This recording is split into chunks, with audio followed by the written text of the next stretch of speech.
Guys इस साल के इस गर्मी में अगर आप अपने घर के लिए एक बहुत ही कमाल का कूलर लाना चाहते हो, जो कि मतलब सिर्फ एक पर्सनल कूलर नहीं, यानी कि आपके पूरे घर के लिए एक कूलर, जैसे कि अगर आप हॉल में बैठे हो तो पूरे हॉल को ठंडा कर दे, ठीक है, कुछ इस तरीके के इस लेवल का अगर आप कूलर लाना चाहते हो तो ये वाला कूलर एक बहुत ही बढ़िया ऑप्शन रहने वाला है। ये कूलर जो है ये क्रॉम्पटन ब्रांड का है।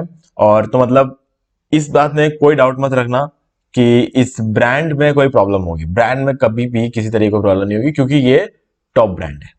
ठीक है, अगर हम बात करें अभी आज के डेट में, अगर हम मार्केट में टॉप ब्रांड्स के बारे में बात करें तो सबसे पहले नंबर पर आता है क्रॉम्पटन, दूसरे नंबर पर आता है सिम्फनी और तीसरे नंबर पर आता है बजाज। ठीक है, ये तीन ऐसी कंपनियां हैं जो कूलर सबसे अच्छे कूलर्स बनाती है। और खासकर पिछले कुछ टाइम में क्रॉम्पटन कूलर्स जो होते हैं ना, उन्होंने बहुत ही कमाल का परफॉर्म किया है। और मेरे खुद के पास भी दो दो क्रॉम्पटन के कूलर पड़े हुए हैं। मैंने उसकी अनबॉक्सिंग कर रखी है, मैंने आपको उस पर पूरा वीडियो बनाया रखा हो, जिस चैनल पे आप जाके देख सकते हो। ठीक है, तो लेकिन ये वाला जो कूलर है, ये मुझे ऐसा लग रहा है, जो मैंने कूलर अनबॉक्सिंग किया था वो 65 लीटर का था। अभी जो ये वाला कूलर मुझे लग रहा है ये 75 लीटर का है। ठीक है, तो इसकी जो कैपेसिटी रहेगी वो जो हमने अनबॉक्सिंग किया था उससे ज्यादा रहने वाली है। ठीक है, और काफी मतलब कमाल का कूलर है। ठीक है, अब चलो इसके बारे में थोड़ा सा हम डिटेल में बात करते हैं। हालांकि जब मैं वो वाला 65 लीटर वाला कूलर लाया था ना, तो 13,000 रुपए में लाया था, और ये कूलर आपको सिर्फ 10,000 रुपए में पड़ रहा है। और मेरे हिसाब से इसकी जो कैपेसिटी है वो उससे ज्यादा ही होगी, क्योंकि बहुत सारे रीजन मैं आपको बताता हूँ आगे। अभी सबसे पहले ब्रांड करते बात करें, जैसे ब्रांड के क्रॉम्पटन मैंने आपको बता दिया। दूसरी चीज है रिजर्वोयर कैपेसिटी, यानी कि 75 लीटर्स का इसका टैंक है। 75 लीटर पानी आप इसमें भर सकते हो। ओके, प्रोडक्ट डायमेंशन की बात कर लेते हैं। 62 डेप्थ है। ठीक है, 41 इसका विड्थ है, और हाइट इसका 118 सेंटीमीटर इसका हाइट है। ठीक है, नंबर ऑफ स्पीड्स आपको यहाँ पे 3 स्पीड मिलेंगे, लो, मीडियम और हाई, जो कि अक्सर कूलर्स में यही होता है।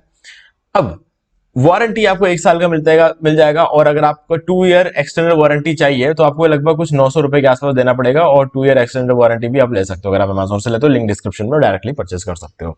ठीक है, प्राइस है इसका 9499। अब ये प्राइस जो है 100-200 रुपए ऊपर या कभी नीचे भी रह सकता है। ठीक है, तो मैं आपको पहले ये चीज बता रहा हूं।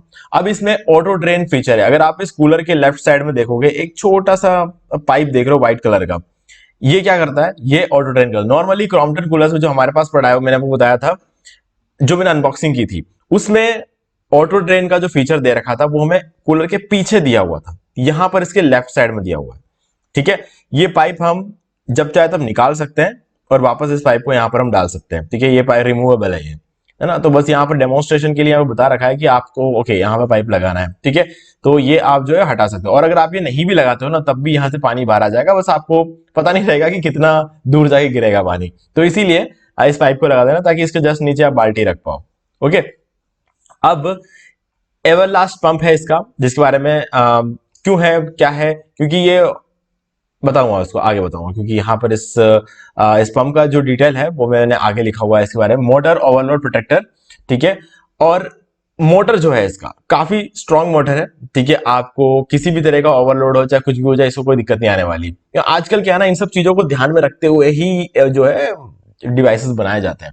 ठीक है, किसी भी तरह के जो प्रॉब्लम हो जाए, मतलब वोल्टेज ऊपर नीचे हो जाए, हाई हाई वोल्टेज आ जाए कभी, तो किसी तरीके से हमारे जो अप्लायंसेस है उनको कोई दिक्कत ना आए, इस तरीके से आजकल मोटर बनाते हैं। और इन्वर्टर कैपेबिलिटी है इसमें। ठीक है, और इसके अलावा high density Honey comb pads है। गाइस, हनी कॉम्ब पैड्स कमाल का इन्वेंशन है यार, कमाल का इन्वेंशन है। मैंने आपको अनबॉक्सिंग बताया था। ठीक है, हनी कॉम्ब पैड्स मतलब इतना हमारी मेहनत को कम कर देते हैं ना। एक तो ये है कि हमें इसे बार बार हर साल चेंज करने की जरूरत नहीं पड़ती, तो ये एक बहुत ही बड़ी बात है। और अगर आप कभी 5-6 साल में से चेंज करने जाओगे तो वो भी आप कर सकते हो, हालांकि रिक्वायरमेंट नहीं है, क्योंकि हनीकॉम्ब पैड्स डैमेज नहीं होते हैं, है ना। और ये इतना जल्दी गीले हो जाते हैं, क्योंकि लगभग हनीकॉम्ब पैड्स अगर आप उसे देखोगे ना प्रॉपर्ली, तो आपको ऐसा लगेगा कार्डबोर्ड के बने हुए हैं, कागज का ही बना हुआ है, ऐसा आपको लगेगा। लेकिन डेफिनेटली कागज का बना हुआ है, लेकिन आप अगर उसे दबा के देखोगे ना, तो वो टूटेंगे ना, बिखरेंगे ना, दबेंगे। बहुत ही तगड़ा काम किया हुआ है यार हनीकॉम्ब पैड्स में। और कूलिंग ये बाकी पैड्स से ज्यादा बेटर देता है, क्योंकि बहुत जल्दी गीले हो जाते हैं ये, वो पानी को अच्छी तरीके से एब्जॉर्ब कर लेते हैं, बहुत जल्दी गीले हो जाते हैं। तो इसीलिए हनीकॉम्ब पैड्स का मतलब मैं कहूंगा कोई मुकाबला नहीं है ना। चलो, अब यहाँ पे आगे जाएंगे हम, और यहाँ पे बात करते हैं आगे की चीजों की। सबसे ऊपर आपको एक आइस चैम्बर मिल जाता है।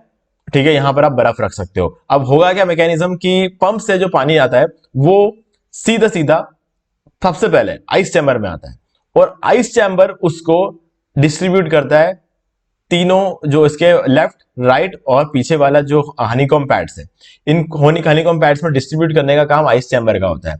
लेकिन सबसे पहले ये आता है आइस चैम्बर में, और आइस चैम्बर में आके वो पानी ठंडा होता है। ठंडा होने के बाद वो ठंडा वाला जो पानी है वो इस सभी डायरेक्शन में डिस्ट्रीब्यूट होता है।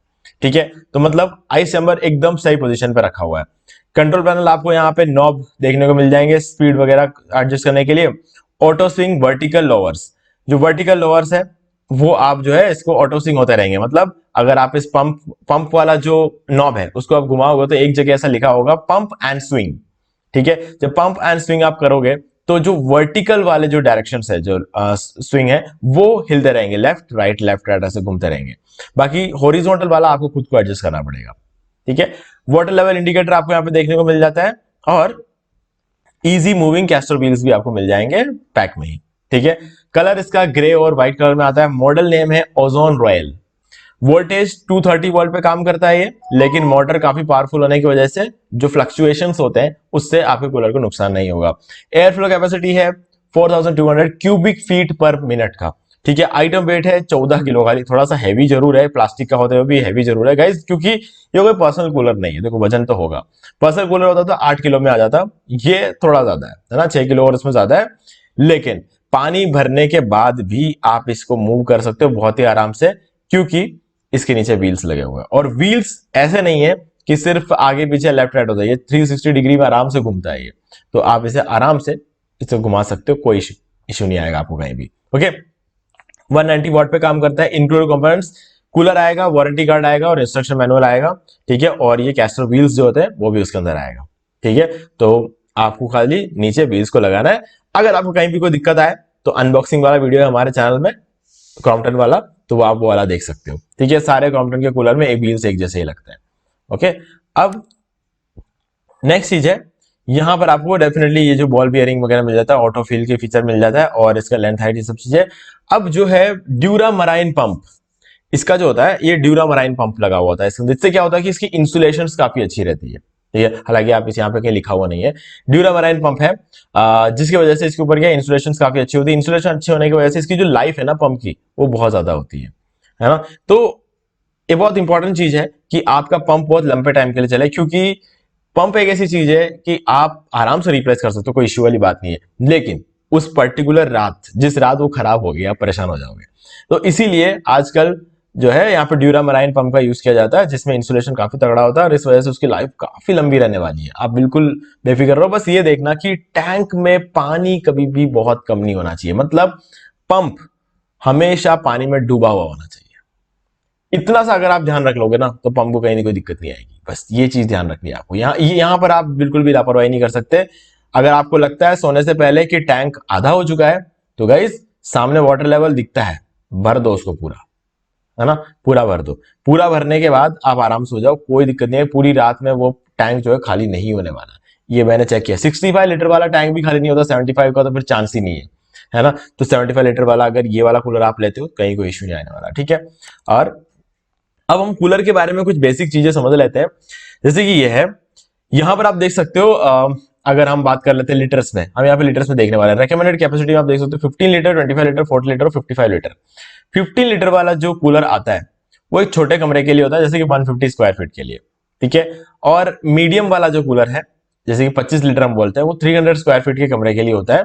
या मैं बोलूंगा गाइज 15 हो या 25, ये 200 स्क्वायर फीट के लिए ही काम करता है। मैंने प्रैक्टिकली इस चीज को ऑब्जर्व किया, इसलिए कह रहा हूं 15, 25 ये सब 200 स्क्वायर फीट के लिए होता है। 40 लीटर का जो होता है ये 300 स्क्वायर फीट के लिए आराम से काम कर लेगा। लेकिन यहाँ पे जो 600 स्क्वायर फीट लिखा हुआ है वो कहीं ना कहीं गलत है। ठीक है, और अगर मैं बात करूं इसका कि यहां पर जो 900 जैसे 75 लीटर का है, डेफिनेटली ये काम करेगा आपके 600 से 800 स्क्वायर फीट के रूम के लिए। तो यहां पर 55 लीटर तक की बात लिखी हुई है, हमारा 75 लीटर का कूलर है। तो ये जो 800 900 स्क्वायर फीट का जो रूम है ना, इस पर काम करने के लिए आपको 75 लीटर, और 900 स्क्वायर फीट पे काम करने के लिए 90 लीटर का कूलर। ठीक है, इतना 900 स्क्वायर फीट किसे कहते हैं, पूरे प्लॉट की साइज होती है। कहीं कहीं होता है ना, जो प्लॉट होता है उस प्लॉट की साइज जो होती है वो 900 स्क्वायर फीट की होती है। तो इस एरिया में अगर आपको कूलिंग चाहिए तो आपको 75, 85, 90 लीटर का कूलर यूज करना पड़ेगा, जो कि हमारा जो कूलर है जिसके बारे में हम यहाँ पर बात कर रहे हैं इस वीडियो में, सफिशियंट है वो। ठीक है। तो हाँ, अगर आप ज्यादा दिमाग नहीं लगाना चाहते, छोटे रूम बड़े रूम हर रूम के लिए अगर आपको लगता है कि नहीं मुझे एक कूलर चाहिए, तो आप ये वाला कूलर ले सकते हो, इसमें आपको कहीं कोई भी दिक्कत नहीं आएगी। ठीक है। बाकी सारी चीजें मैंने आपको समझा दी है, लिंक डिस्क्रिप्शन में, आप डायरेक्टली जाके परचेस कर सकते हो। ठीक है।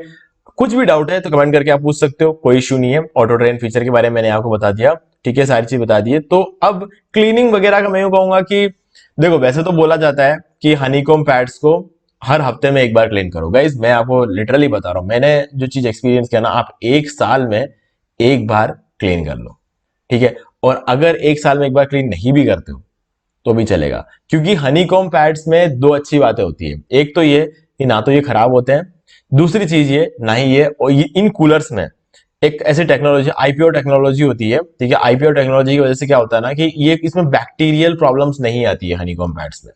ठीक है। तो इसीलिए आपको टेंशन लेने की जरूरत नहीं, अगर आप एक साल में एक बार भी इसको क्लीन कर देते हो ना तो चलेगा। क्योंकि गाइस देखो, क्लीन करने का जो सीन रहता है ना इन कूलर्स में, वो अपने पुराने वाले कूलर जैसा नहीं होता है। उसमें क्या रहता था, पहले वाले कूलर्स में गेट खुल जाते थे, यहाँ पर आपको गेट खोलने के लिए पूरा स्क्रू खोलना पड़ेगा कूलर का, फिर जाके वो गेट बाहर निकलते हैं।